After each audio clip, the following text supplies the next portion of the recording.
Okay, so hello and welcome to everyone joining online and everyone in person. My name is Daniel Clark. I'm the Policy Manager for International Trade at Tech UK. And I'm really delighted to host this UK-APAC Tech Forum series event, Realising Opportunities in Indonesia. Obviously, a market of 274 million people almost. I think it's 273.8. Not that anyone's particularly counting.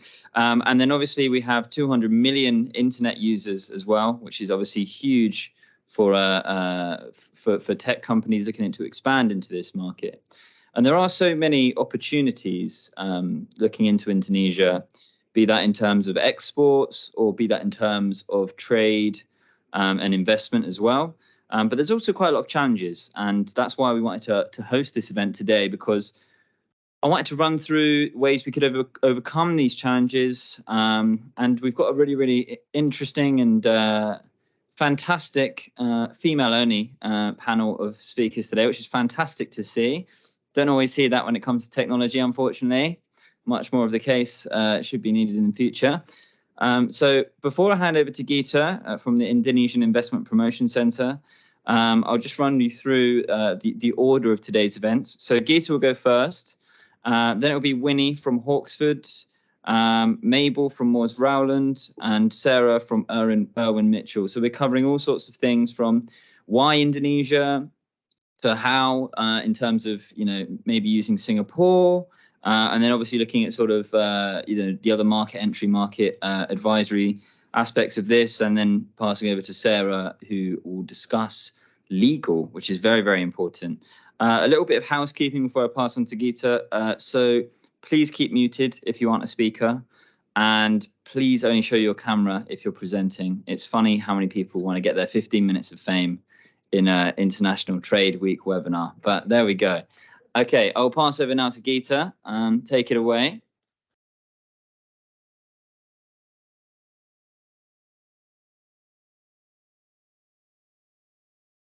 Hello, good morning, everyone. And first of all, I would like to thank Daniel and Tech UK for bringing up and highlighting Indonesia during this very well-known International Trade Week. This is one of the flagship events from the UK Department for Business and Trade. It is very pleasure to introduce Indonesia to the UK market, since Indonesia might be a bit mysterious to the UK market. If I can take Daniel's words to demystifying about entering Indonesian market. So first of all, I would like to introduce myself. My name is Gita Permatasari from the Indonesia Investment Promotion Center. This is the representative office of the Indonesian Ministry of Investment, previously the Indonesia Investment Coordinating Board for the European region. First of all, there are 5 points that I would like to talk about in this opportunity. The first is why Indonesia, and just want to give the real statistic and facts about why Indonesia matters. And the second is about the landscape of the Indonesia's digital economy, and also the development of foreign direct investment into Indonesia. And also the fourth is about the fact about the promising sectors in the digital economy in Indonesia. And lastly, about the investment incentives, and also about the investment regulation reforms in Indonesia. If we are talking about trade and digital economy, I believe that one area that comes to the top of your mind, it's about the ASEAN region. Collectively, the ASEAN region, comprised of 10 countries, is a home of nearly 700 million inhabitants, and the total economy is $3.8 billion US. Just for comparison, the total population in the European Union is about 440 million. So ASEAN it's not exaggerated to say that ASEAN market is 1.5 times bigger than the European Union market. So this is a very promising market for the global investors to start business and expanding to ASEAN.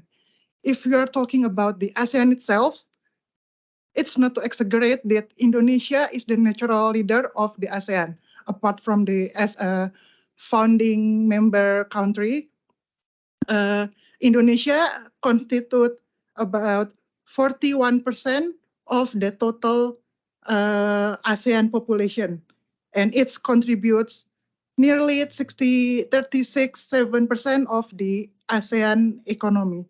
So it's not to exaggerate to say that Indonesia is the natural leader of ASEAN, and also if you are going to ASEAN market, Indonesia is the gateway to ASEAN. And also, I would also like to introduce that Indonesia also have 25 free trade agreements, and also is part of the US generalized standard systematic preference. So it would be very helpful for you to access the global market and also ASEAN market through Indonesia. And also this is the statistical fact about why Indonesia matters. Currently, Indonesia is the 16th biggest economy globally.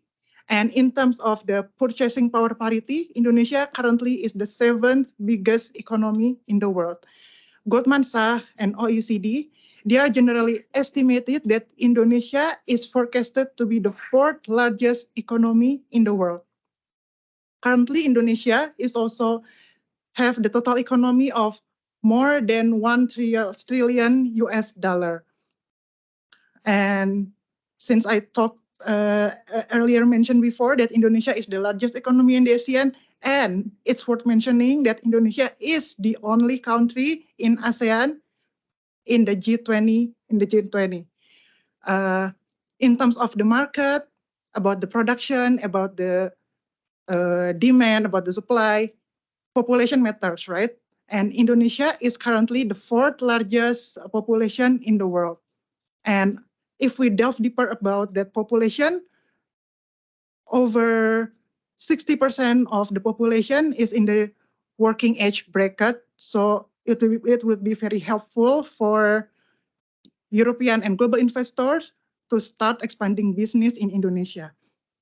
And also, if I elaborate further, that across the population, the number of consuming class is also rising. It is estimated that the number of consuming class in Indonesia is 3 times bigger than population of Australia. And also in terms of the digital economy, Google, Temasek, and Bain & Company estimated that the total value of the digital economy in Indonesia is to reach 360 billion US dollar by 2030.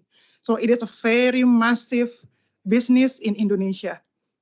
And also in terms of the digital economy, digital infrastructure is the backbone of digital economy. And International Telecommunication Union estimated that 97% of the population now is already covered by the mobile cellular network, at least a 4G network. And I also would like to highlight that in July, Indonesia has launched a satellite. It is a high throughput satellite, which is estimated to start orbiting in early 2024 and start operating by the end of 2024. And the total almost 87% of the household has internet access. And also it is a very, very massive business to start e-commerce and also to start other Internet of Things. We can use digital health, digital education, and etc.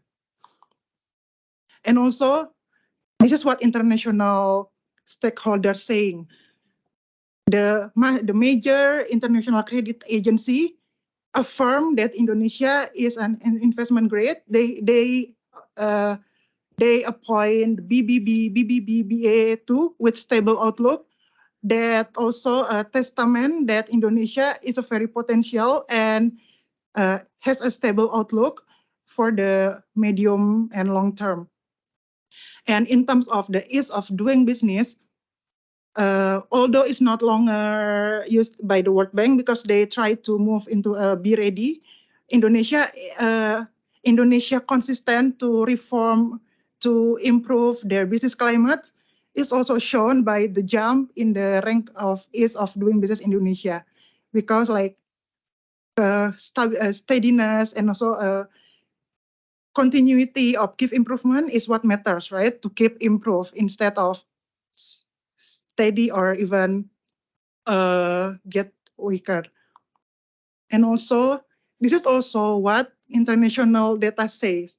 Bloomberg in April 2023 tried to estimate about the probability of recession in 2023 because 2023 the global economy faced many headwinds for the macroeconomic variables. And they said that across the 20 major economies, the probability of Indonesia to experience a recession is as small as 2%. Not to mention that a lot of major economies like the UK and the US has much higher probability of experiencing recession in 2023. And also in terms of the real economy, the Indonesia high credibility policy mix is also shown by the steady and also the stable economic growth in Indonesia.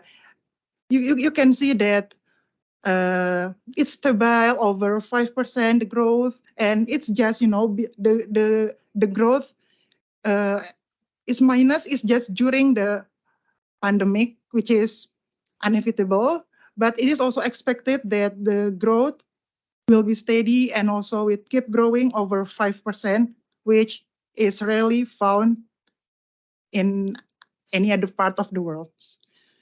And also apart from that, the growth is also trickle down into the improvement and also the increase in the GDP per capita, which is show that the number of consuming class in Indonesia is also keep increasing, which means also it's a bigger cake for the global investors. And also this is the data of realization of inbound foreign direct investment into Indonesia globally. Statistically, Indonesia statistics regime shows this data based on the company they are registered to. So over the past 5 years, Singapore tops as the largest investor in Indonesia.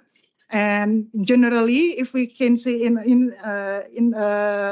very quick views that majority is an Asian countries, but it doesn't mean that European countries is not confident in invest in Indonesia, but they can come to Indonesia, and this is the practice that our colleagues Winnie will touch later. That sometimes they create the holdings in Singapore and also start to invest in Indonesia. And we can see in terms of the European region, Netherlands still being the first European countries in terms of the number of investment, the amount of investment that invest in Indonesia. And we can see also the UK. The UK also starts to climb the ladder into one of the top investor in Indonesia. And next, if we are talking about digital economy, it's not about just talking alone, but it's also one of the strategy for the Indonesia economic transformation. We have 6 pillars of economic transformation, and one of them is about digital transformation. And digital economy is also part of the Indonesia investment priority sectors. What does it mean? It means that investment priority will be considered to a lot of generous fiscal and non-fiscal incentives to invest in Indonesia, which I will also touch later on. This is about the fact of the Indonesia's digital economy and tech sector landscape.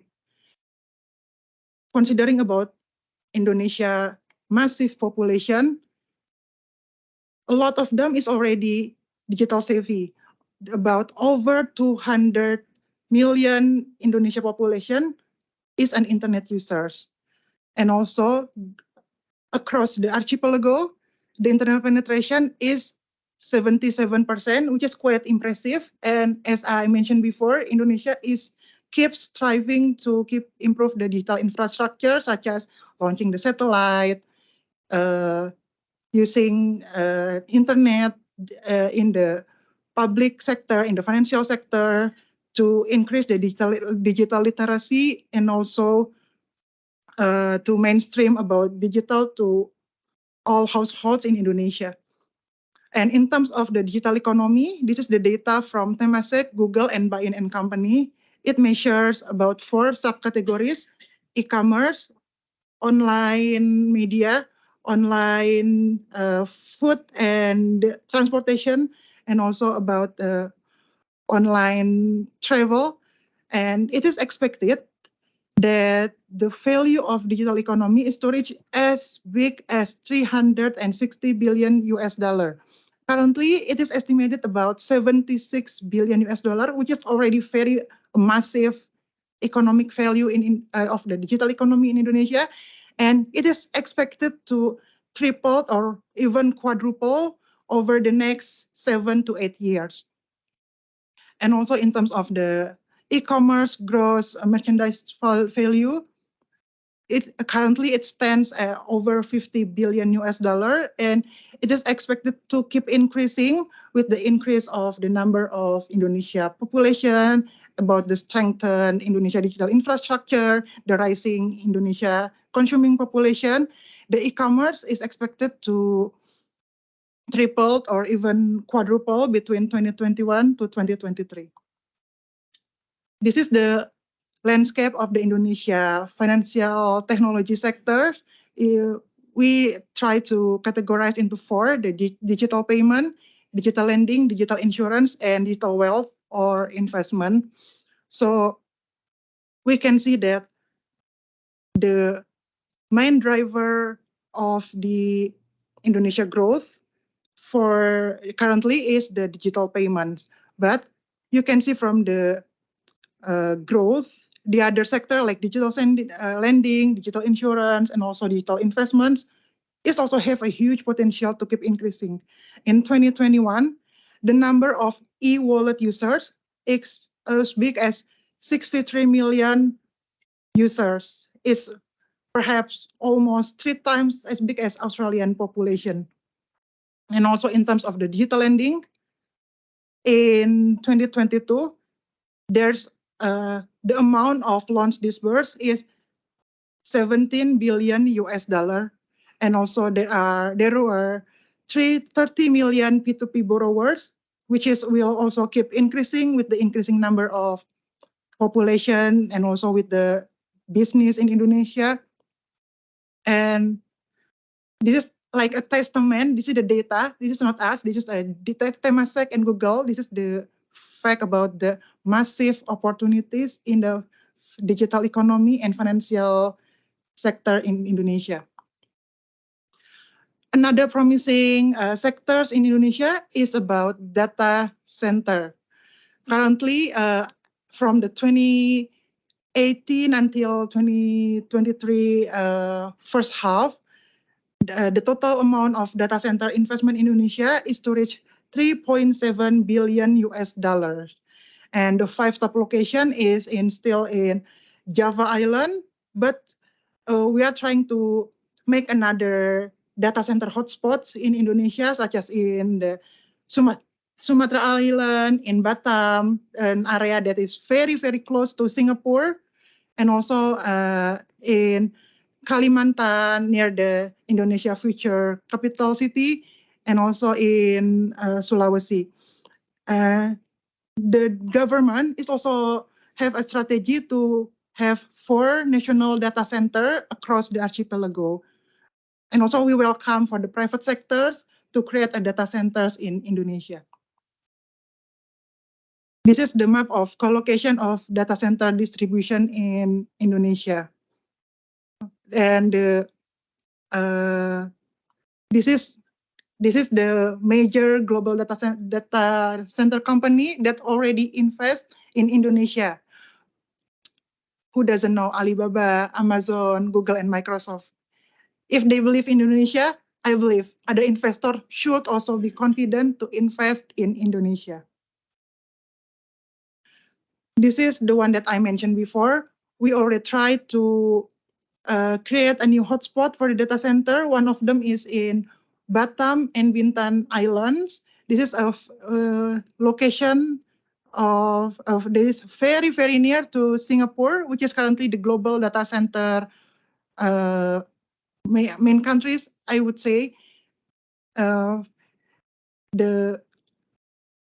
It only takes less than 1 hour to reach this location from Singapore. So if you're looking for another very promising alternative location for data center in Indonesia, Batam and Bintan is the very, very nice location. And also maybe I would also like to introduce myself. It is from the IPC London, the representative office of the Indonesian Ministry of Investment. So not only about promoting about investing in Indonesia, the institution is also have the capability, the authority to issue investment license, and also to conduct investment monitoring and evaluation, and also to assist the potential investors to find the suitable location, the suitable local partners in Indonesia, and also to provide consulting about everything about investment in Indonesia. And it's also worth mentioning that Indonesia keeps striving to improving the business climates in Indonesia. So in 2019, there is an omnibus law about job creation law, which streamlines a lot of regulation in Indonesia, and also to open more business sectors that open for foreign ownership in Indonesia. Previously, like there are some restriction on certain business that are restricted for foreign ownership, but with the omnibus law, we open more and more sectors to for foreign ownership. And also there is also we also reduce the corporate income tax in addition to a lot of generous investment incentives to Indonesia for certain sectors, which is one of them is the digital economy as the priority sector. This is the incentives, a very, very generous incentives for the global investor that is worth mentioning, worth taking notes. The first is about the tax holiday, tax allowance, import duty exemptions, and super tax deduction. I'm happy to elaborate more if the time allows me, but I think it's over 15 minutes already. So I'm happy to answer any, to follow up this after this event. So it's also worth mentioning that digital economy is also belongs to 18 sectors that is considered as a pioneer industries in Indonesia. So this is also eligible for a tax holiday. This is the list of 18 sectors that is considered as a pioneer industry and eligible for the tax holiday in Indonesia. The tax incentives is also provided for investors who conduct their business in the special economic zones in Indonesia. I think that's all from my side. I think I already talked more than the time that I'm allocated to. So thank you very much for your attention, and happy to answer and follow up any questions or queries after this. Thank you.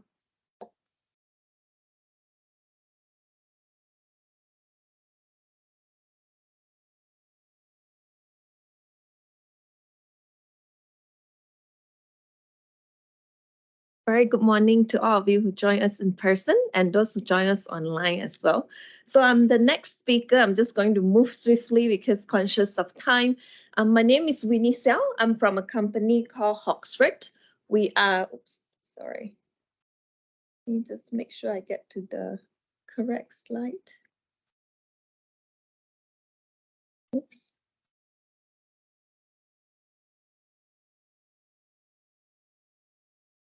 Right, there we go. So I'm from Hawksford. We are international corporate services firm. What we do is that we help businesses with incorporating their business, opening a bank account, handling their tax and accounting, payroll management, and any other sort of administrations work, particularly in supporting businesses who are looking to expand into a new jurisdiction. So this is just a very sort of brief idea in terms of where our office are located. Of course, in areas where we don't have our direct office, we work very closely with dedicated partners. So in Indonesia, for example, the next speaker who will speak, which is Moss Roland, they are our dedicated partner that we work with for expansion into Indonesia. So what I'll cover today is a bit about ASEAN and the tech trend, but more importantly, looking at Singapore, as Gita has mentioned in her earlier slide. So you can see that a lot of inbound investment into Indonesia is actually coming from Singapore. So I explain a bit more in terms of what is the role of Singapore in that aspect. So just some very brief stacks about ASEAN's. Gita has covered very extensively on this, so I'm not going to sort of talk too much. I think what this slide shows us is really that ASEAN has lots of potential. According to HSBC data, their GDP is actually going to exceed $4 trillion by 2025. And we can see that the export now is at about 1.3 trillion as well.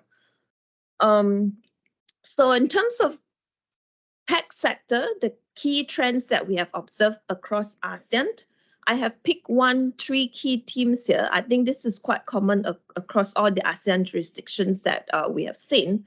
The first is the digital growth. So adding up to what Gita has mentioned in her presentation, e-commerce is really growing very fast in ASEAN and will continue to grow. It's expected that it will grow to $88 billion by 2025. And between 2016 to 2021, the e-commerce growth sales has actually grown fivefold. So very significant figure in there. And also I put a very interesting fact because in 2020 alone, there's 40 million people in ASEAN that actually came online for the first time. So I think this tells us a lot about the potential there, the untapped opportunities that's available. The second trend that we have seen is unicorns. So ASEAN has actually given origin to more than unicorns, which means startups that are valued at more than $1 billion. In particular, if we look at VC investments in ASEAN, we can see that it is concentrated in Singapore as well as in Indonesia. The third trend that I'd like to highlight is super apps. So in ASEAN itself, super apps is worth about 23 billion in terms of the revenue by 2025. And we have seen 43 billion investments that has been invested in super app in ASEAN. And that averaged to about $75 investment per person. So what is actually driving the super apps in ASEAN? 5 key areas where we see the revenue come from. Ride sharing is one. Food delivery, fintech, digital banking, and e-commerce. So let's look a bit into sort of Singapore and its role in terms of tax expansion into ASEAN, including in Indonesia. Just very briefly, Singapore as a whole at the high level, these are sort of some of the key strengths in terms of why Singapore has become the hub for ASEAN. So first, Singapore is the country with the largest investment treaty in the world. So this has made sort of investment into Singapore can be done in quite a seamless and effective manner. Secondly, of course, Singapore is known for attracting foreign investments as well as skilled foreign talent, which is obviously important for the tech sector. The third is its political and economic stability, the tax and investment incentive that are offered by the Singapore government, and some of those that are very much sort of like well received by foreign investors is obviously no capital gain tax, no dividend tax, as well as estate duty. It is also worth to note that Singapore has double tax treaty with more than 70 countries. So this makes sort of like trading with Singapore again very effective.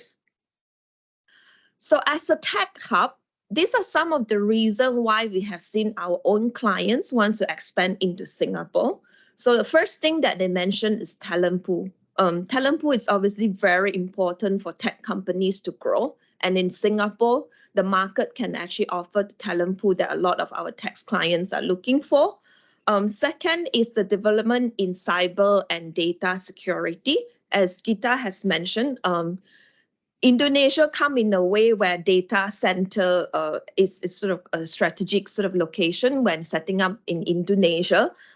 In Singapore, it can offer sort of the other ecosystem of data management that tech company will look at. The third is intellectual property protection. Very broadly speaking, Singapore itself has also sort of like established a lot of agreement across ASEAN country with Indonesia as well, which makes sort of the IP protections a key area for tech company. As I mentioned, Singapore government is very active in rolling out incentive. So they actually have lots of digital incentives to support like tech companies grow. The more recent one is the AI incentive that they have rolled out to support the development of AI in particular. And the ease of financings as well. We see investors are all based in Indonesia. So for tech company that are looking for funding, Singapore is sort of the area that they will look at. So looking at sort of the role of Singapore, linking to the data that Gita has just shown us about Singapore being the #1 sort of FDI inbound Indonesia, often how foreign investors will use Singapore is that it will act as sort of a holding or a regional hub for their investments across ASEAN. So very briefly, there's two ways where you can consider how you want to set up your structures. The first on the left is that you go into Indonesia on your own. So your foreign investors, you can set up your holding company in Indonesia first, and then using that holding company, you set up your subsidiary in Singapore. The one on the right is probably where you're looking at a joint venture. You would like to find a local partner in Indonesia to work with. So what you can do is that you can actually form the joint venture in Singapore, and then using that joint venture, you open up your subsidiary in Indonesia. Why people are looking at these structures? 5 key reasons down there. So first, if you set up a holding company in Singapore, it offers your business a buffer between the sort of the headquarter and the ASEAN's investment.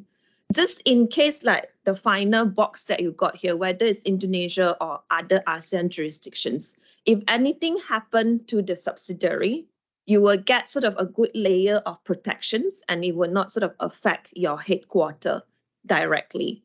Of course, the second reason is that there's a sort of like streamlined process for incorporations in ASEAN and other jurisdictions. So as I said, Singapore, they have lots of different agreements across the ASEAN countries. So that will make sort of your incorporation of your local subsidiary in Indonesia be done in a very effective way.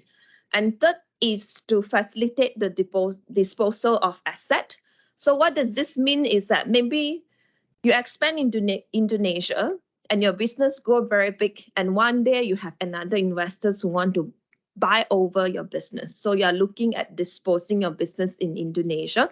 The best way to do it is that instead of selling your final box in Indonesia, you can sell your holding company in Singapore. And through that, your buyer would then own your subsidiary. And again, that because the holding in Singapore will sort of like give you a more effective and quicker way as well to do that sales, because sometimes depending on jurisdiction, some jurisdiction, it can be quite challenging for you to sort of like exit the market in that sense. And of course, as I said, there's double taxation agreement between Singapore and a lot of other jurisdictions. So having the holding in Singapore will give you these benefits. And lastly, from a sort of legal perspective, we all know that Singapore is a common law jurisdiction. So this will help you to sort of like understand your JV agreement in a much sort of easier way coming from the UK. And in case of any dispute, of course, your arbitration can be done in Singapore as well.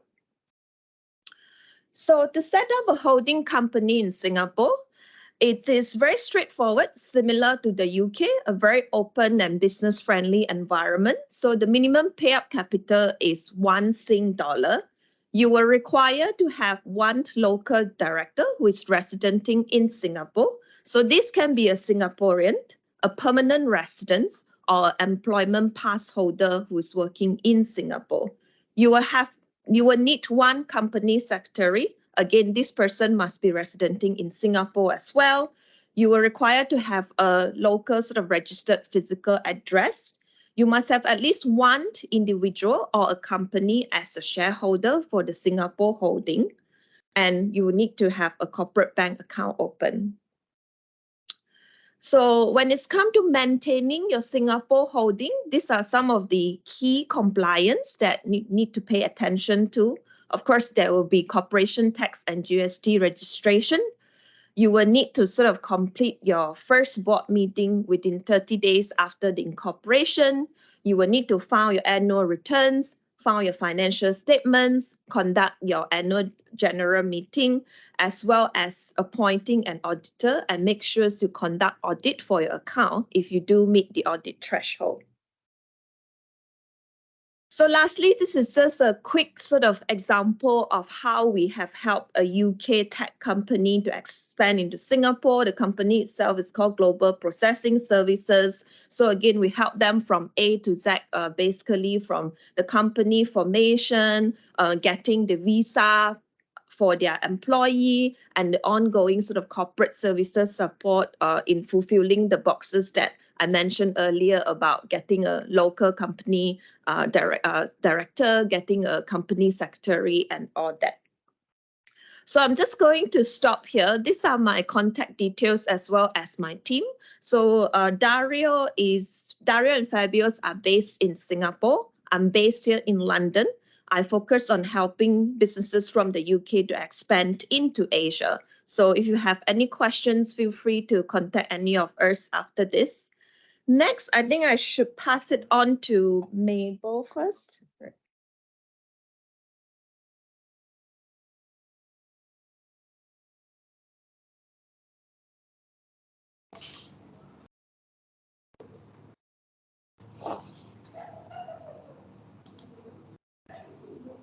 Mabel, you should be able to share your screen now and present. Hi. Well, good morning, London, and good evening, Indonesia. As is already mentioned by Ibu Gita and Miss Minnie, I would like to explain now the key consideration and steps for establishing a business in Indonesia.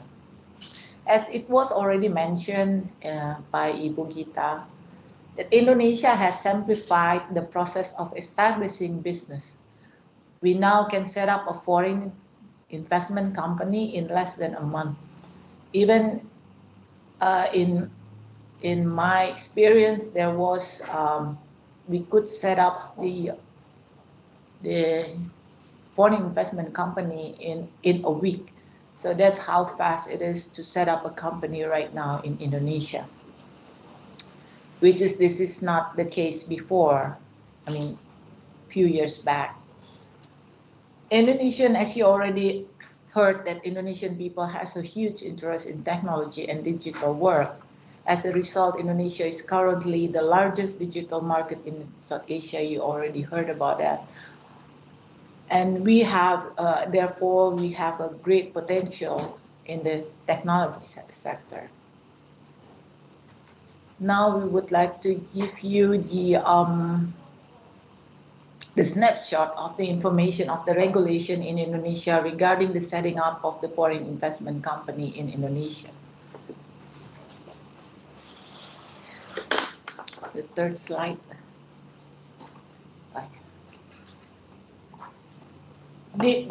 In these slides, the profession regulating establishing a business in Indonesia, with the rapid development in Indonesian regulation, we have to keep updated. The law number 40 of 2007 serves as the legal basis of establishing a business in a country. The law describes how to establish and operate your business using a limited liability company as a business entity. Law number 6 of 2023 stipulates that government regulation, law number 2 of 2022 as the replacement of the job creation law. It amends some provision regarding the process of establishing a business in Indonesian business sector. Government regulation number 5 of 2021 is the foundation of online single systems, or we call it OSS. The OSS unifies the process of applying for a business license in one integrated system. This regulation simplifies the investing process in Indonesia and cut lots of process time. Presidential Regulation number 49, 2021 regulates the investment priority list. It replaced the Presidential Regulation number 10, 2021. Changing the business lines that are set to close or conditionally open for foreign investment. Indonesian Investment Coordinating Board Regulation number 4, 2021 states the key requirement for a foreign company that intends to establish their business in Indonesia. These regulations are very important. They are a legal foundation of establishing business in Indonesia.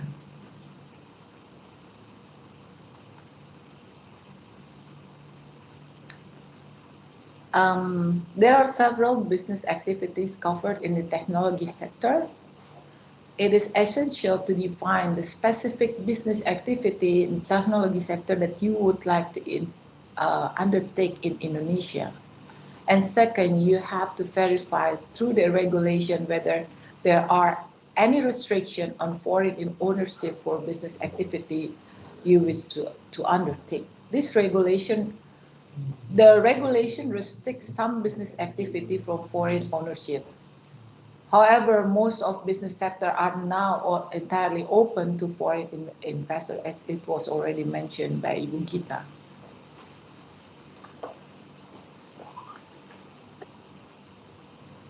We will now explore the opportunities for business within Indonesian technology sector.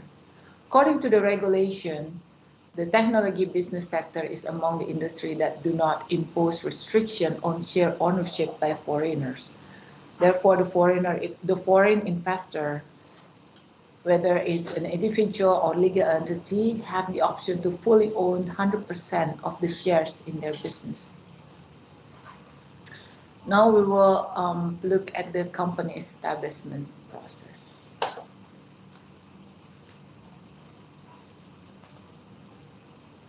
After determining your business sector, this next step is to establish the company. There are several keys to establish a limited liability company, as shown in the slide. First, to prepare the article of association. Second, to obtain the ministry's approval. Third, to process the tax identity number. Excuse me. The last step is to open a business entity number, or we know as NIB. To establish a company, foreign investment company in Indonesia, we have some types of legal entities like limited liability company, representative office, but this representative office is limited to only certain activities that they can do. It's not like a limited liability company.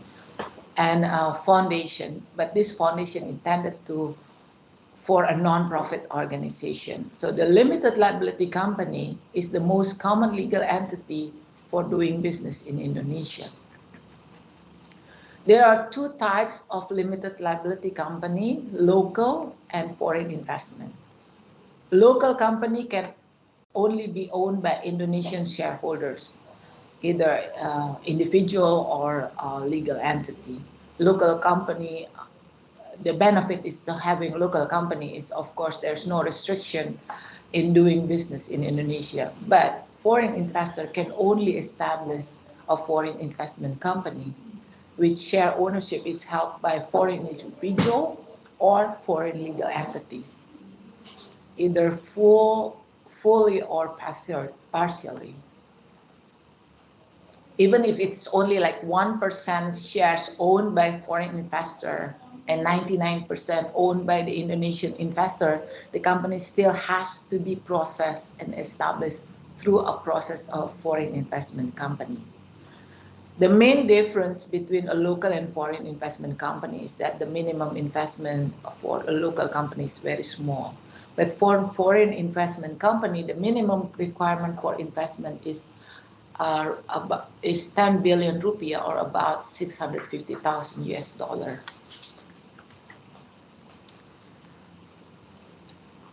The important things that the investor have to consider when establish a foreign investment company in Indonesia are the composition of shareholders, board of directors, and board of commissioners.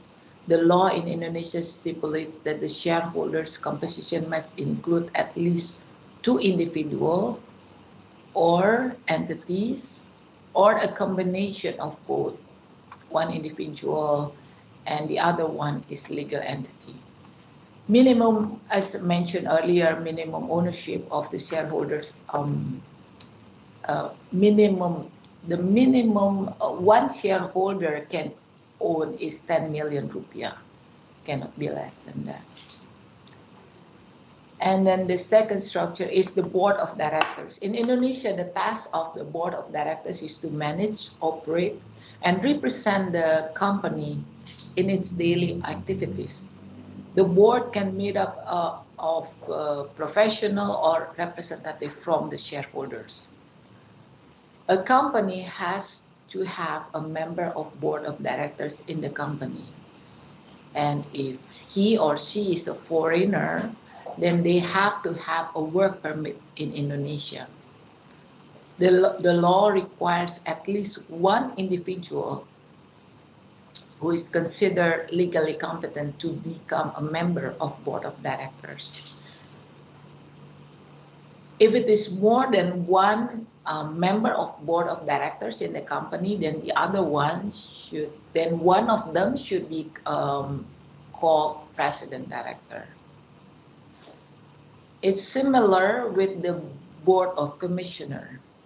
But the board of commissioner usually is a representative of the shareholders.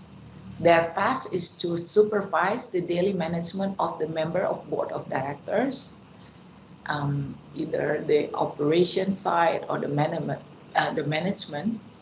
And the board, usually the member of board of directors has to report to the board of commissioner periodically. Member of the board of commissioner doesn't have to be in the company, and they are not obliged to have a work permit, even if they want to come to the company and check the company on periodic basis, unlike the member of the board of directors. A member of the board of commissioners, at least one member. And it's the same as the member of board of directors. If it is more than one member of board of commissioners, one of them should be called president commissioner.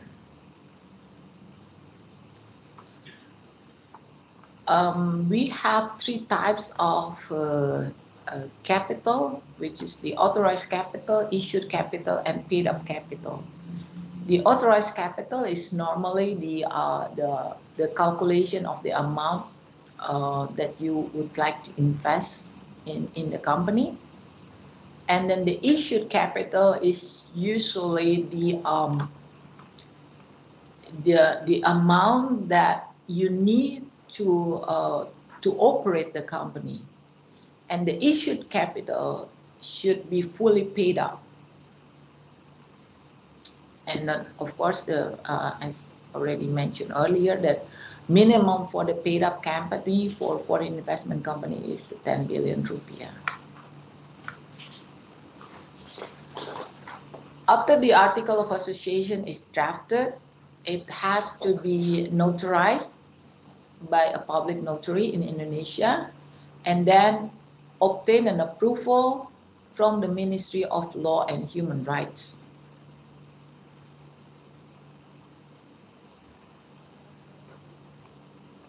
The tax identification number. When the article of association are approved by the ministry, I think that about the tax, slide 13. Slide 13. Yes, tax identification number. Yes. After the article of association is approved by the minister, then the company should apply for a tax identification number.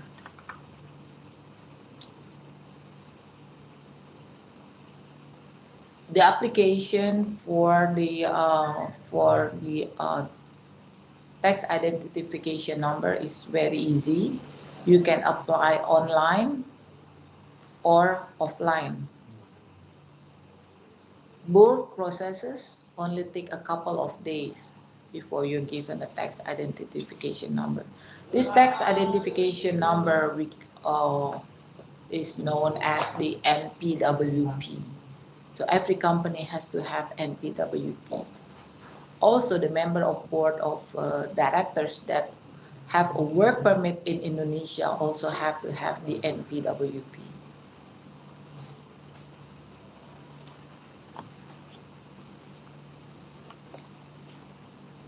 After obtaining the ministry approval and tax identity number, a company has to apply a business identification number, or we call it NIB.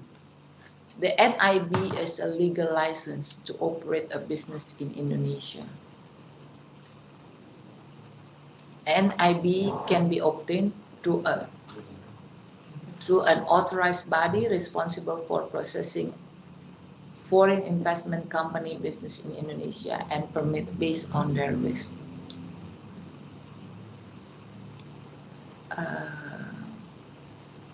I don't see my slides here. Something wrong with the share slides. Anyway, I already come to okay. Yes. Thank you. I think now is the business about the business identification number, the NIB, the risk, the last slide.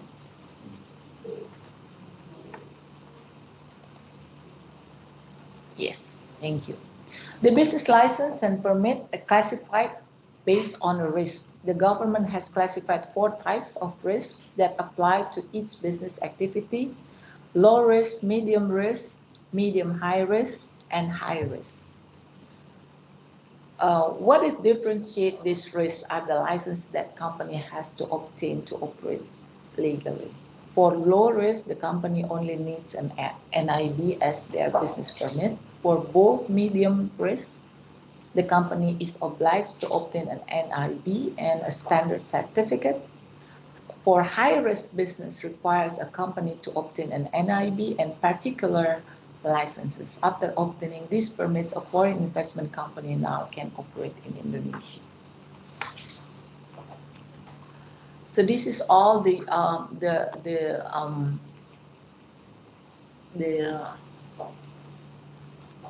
requirements to establish a company in Indonesia. As I mentioned earlier, that the company in Indonesia can be established now less than a month. It depends on the licenses of the company. Thank you for your attention.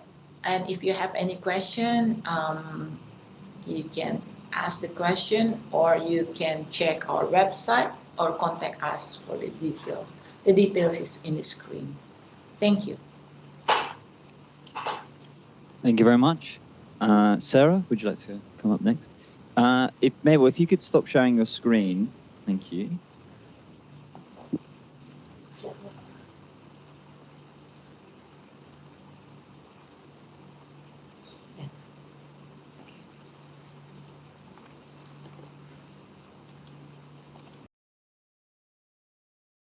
Is it this way to go forwards? Good morning, everyone. Welcome to this talk, and thank you to Tech UK for inviting me to talk about a legal perspective when you consider expanding to Indonesia. If I could just introduce myself, my name is Sarah Lau.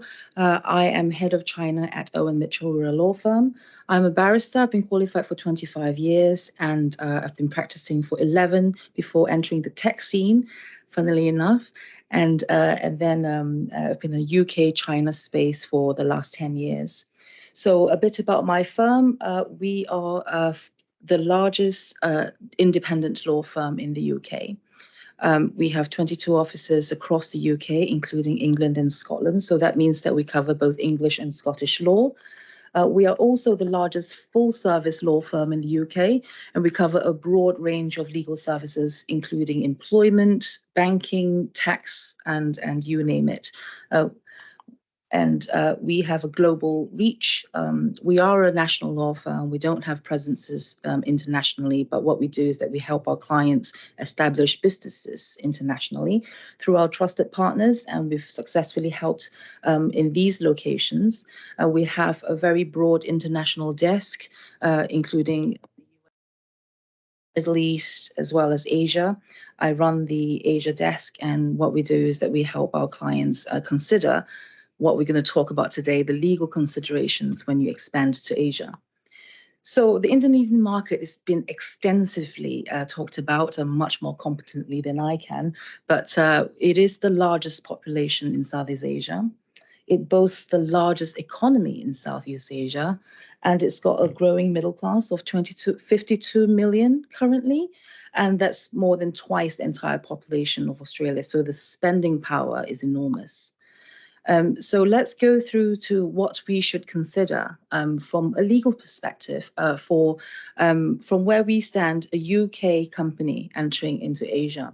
So we look at these headings: the entity type, employment, immigration, intellectual property, what we need to consider for contracts, and international arbitration.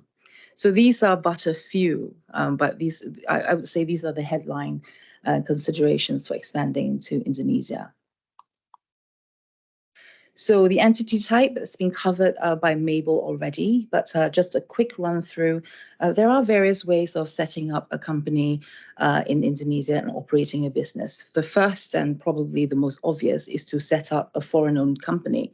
So you go into Indonesia alone, and you set up either a subsidiary or a company, or you go in with somebody, a local partner usually. You set up a joint venture, or you set up a representative office. So we look at the foreign-owned company, also known as the PTPMA. It's 100% a majority foreign-owned company. It's so-called PTPMA as an acronym from the Bahasa Indonesia. It can be owned by a foreign individual or a foreign company, in which case it will be a subsidiary. The license is valid for 30 years for you to operate that. After that, you can renew it. And probably one of the more significant factors is that there is a minimum paid-up share capital, as mentioned by Mabel already, of 10 billion Indonesian rupiah or £500,000. So this has to be paid up. The advantages of doing that, as opposed to going in with a partner, is, of course, you have full control of your operations. There's a saying that he who has a partner has a boss. So when you go in with somebody else, you always have to check in with them, and operations are strictly regulated by the agreement, the collaboration agreement that you have with your joint venture partner. In this case, there's no need to reveal your company's technology. You don't have to share your technology, share your know-how. You go in alone.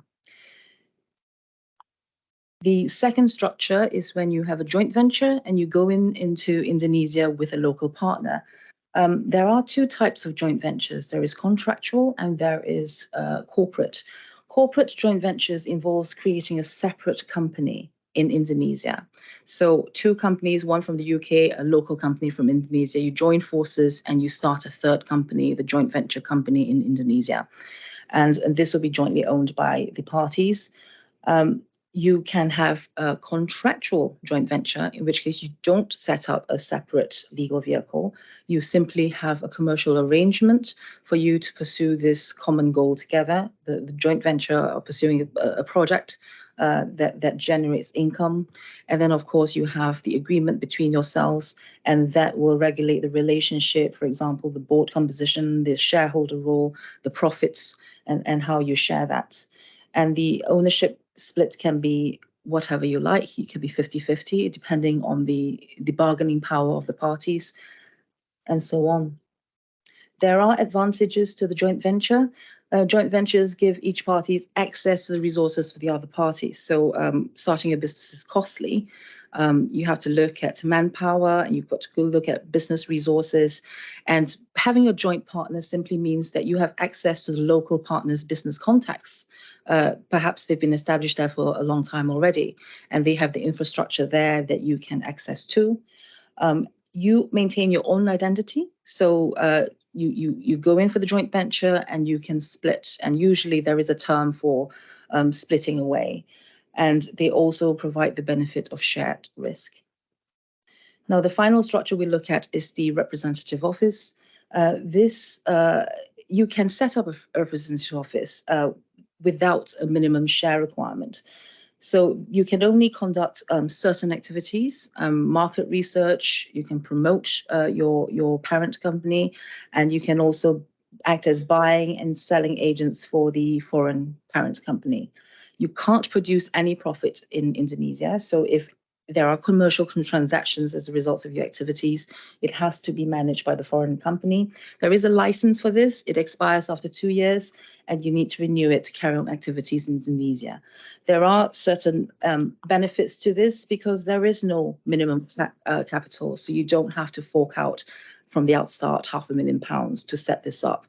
So if you're looking to explore into Indonesia and look at the Indonesian market, look at manpower, human resource, this is a good way of testing the water before investing large amounts of capital. And it also allows the employment of both local and foreign employees, so you can have an operational setup. So the second thing to consider after you decided on the entity is that you've got to get people to run that business. So you start to think about employment. Look at the type of employees, whether you want a permanent, temporary or contractor. They all have different rights. They all attract different rights. You think about the minimum wage in Indonesia. There is a minimum wage, but it varies according to the region. So this is sort of local knowledge that you need a local lawyer, a local advisor to advise you on. And there's restrictions to working hours, and there are restrictions as to who can take up certain posts in Indonesia. Some jobs can only be filled by an Indonesian. For example, the director of personnel must be Indonesian, and there is a list where you can see what jobs must be filled by Indonesian. You can choose the governing law for the employment contracts, but be aware that this may not always be enforceable. Indonesian law will apply even if it's a foreign employment contract, regardless of what you put in the contract, unless the Indonesian companies are hired by a foreign entity and seconded to the local company. So that's briefly about the considerations for employment. Then immigration. So apart from local workers, you probably want to think about hiring foreign talent because in tech companies, sometimes the pool perhaps is just wider across jurisdictions.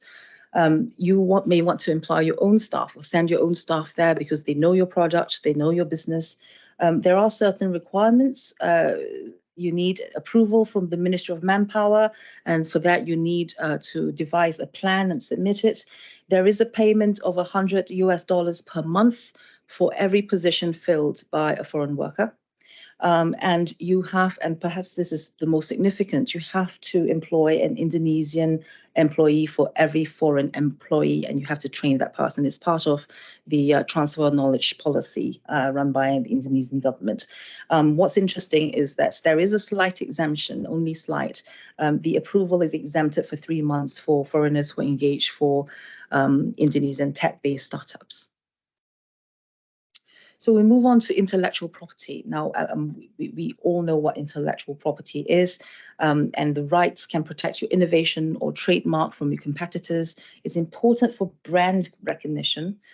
You don't want somebody else using your brand, so it's important to protect it. And it can be a source of revenue through licensing deals or selling your intellectual property. And of course, any infringement can cause losses, either reputation or real tangible business loss. So when do you do it? As soon as possible.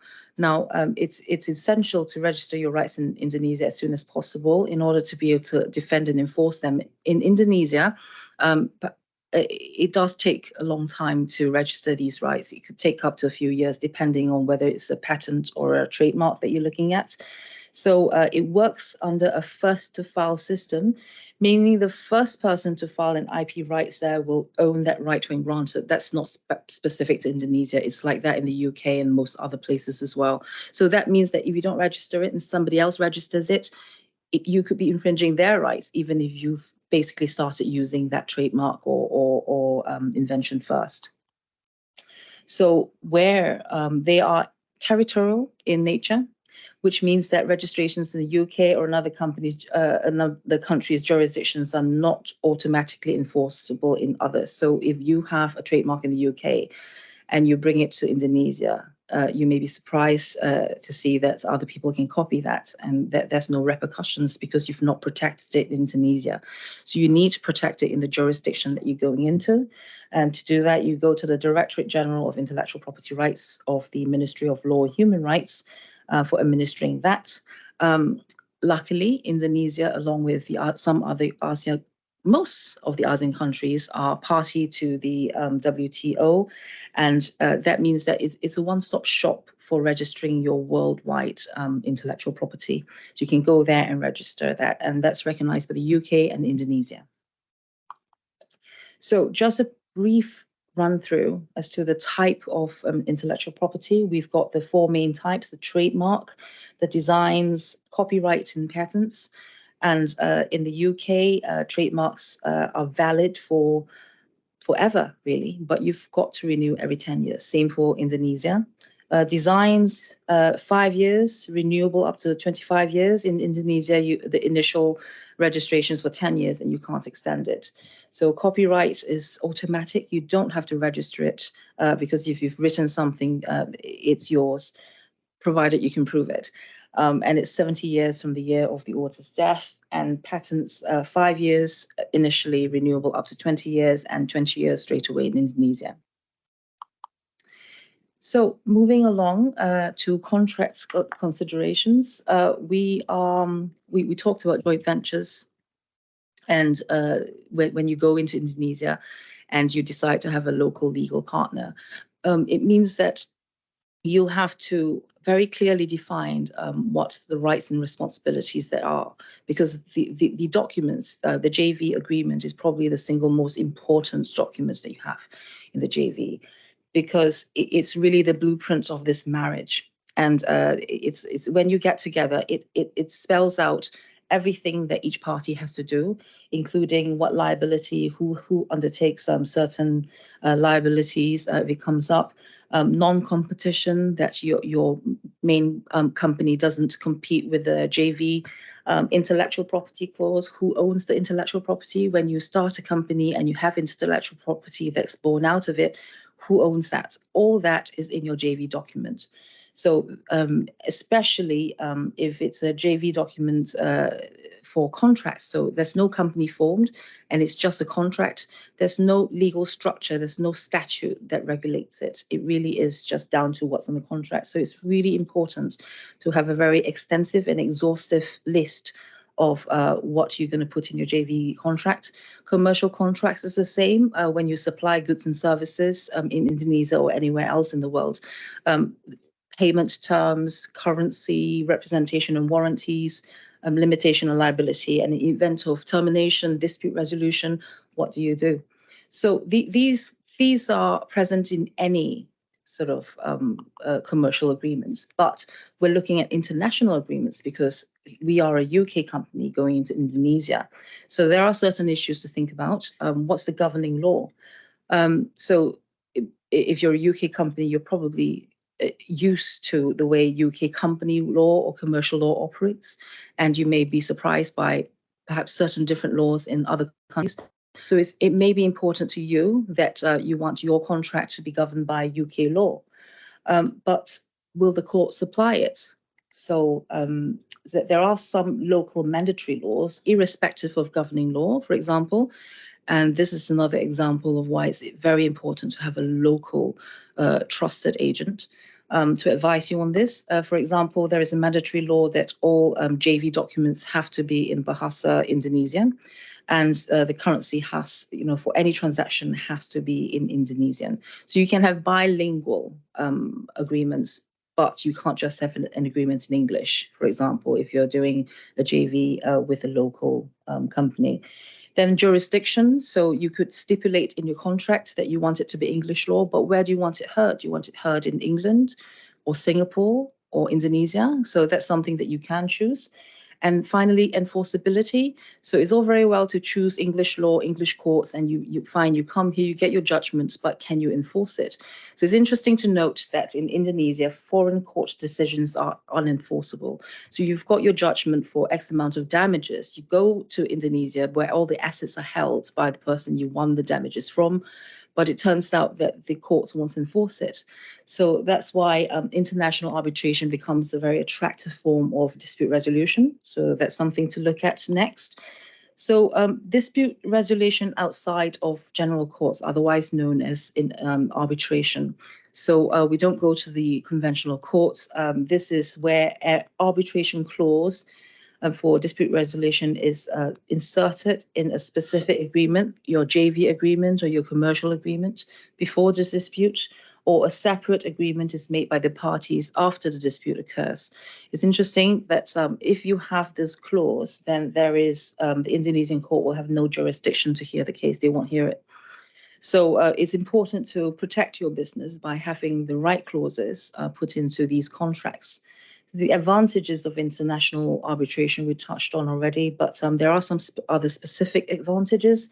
It allows the parties to nominate arbitrators who are specialized in the subject matter of the case. So if it's a shipping case, you get somebody who's a specialist in shipping, and that person is the arbitrator who will decide on the merits of the case. And awards are final and binding. So there is no long appeals process that you do get in the courts.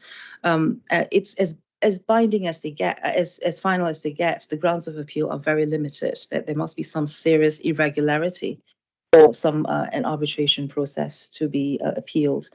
The proceedings are relatively short compared. I mean, sometimes you have some multi-million deals going through the courts, and it can go for years.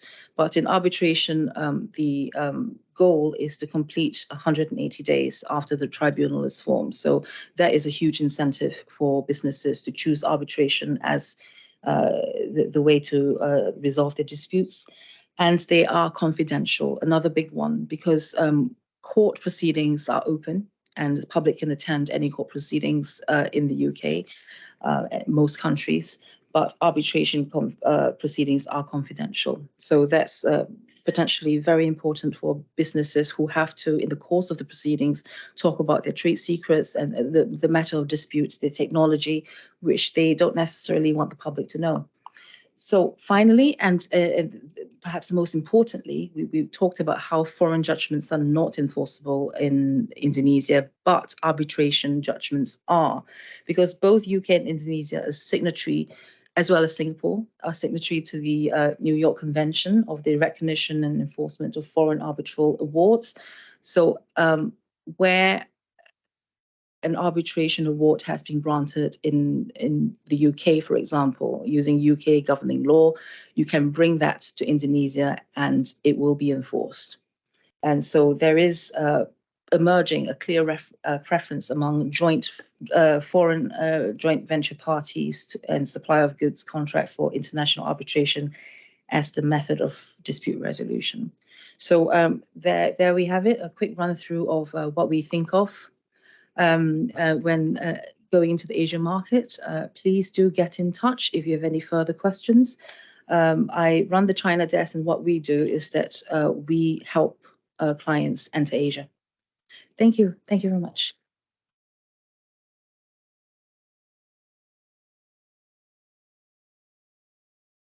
Thank you very much. That is the end of our UK-APAC Tech Forum series on Indonesia. I thought it was very, very fascinating. I'm very, very pleased that we managed to do this, and I think we're already taking photos, but we've now finally covered off Indonesia, which is obviously a fantastic market, as we've all experienced. So another round of applause from our speakers, please. Okay, thank you very much. And those in the room, we're welcome to network outside and have a coffee and some biscuits. Thank you very much.